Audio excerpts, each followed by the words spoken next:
सुधीयानी ज्ञानी गुणी मंडली भगवान आराधना आम दीप लगौचे आम से कथा कही अनुचिंतार कि दीप लगौं जे आप देखिए अनेक समय दीप जो बड़ीता दे था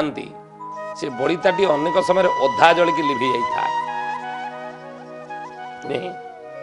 बड़ीता दीपर अधा जली थी लिभि जा धूपकाठी ठाकुर पाखे देचे अधा जलिकी से लिभि जा कौन कले ना अनेक अच्छा से बड़ीताटा को टे आगू पुणी बाहर करदे जब लिभि जाए लगे पुणी दीप से दीप को जानते ना यहाँ वास्तुशास्त्र विरुद्ध करें देवता संतुष्ट हे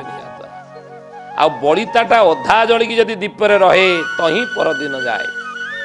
ताहले ताहा देव पूजार विघ्न सृष्टि कराए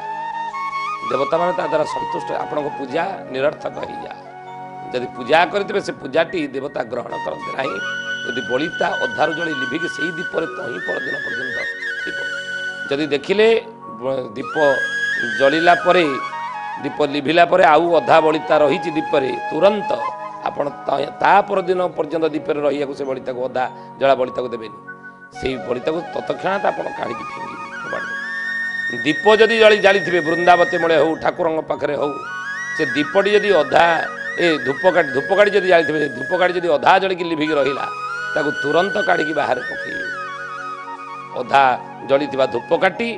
अधा जली बलिता दीपरे ता परदिन पर्यंत ठाकुर पाखे कि वृंदावती रहा अनुचित रहिले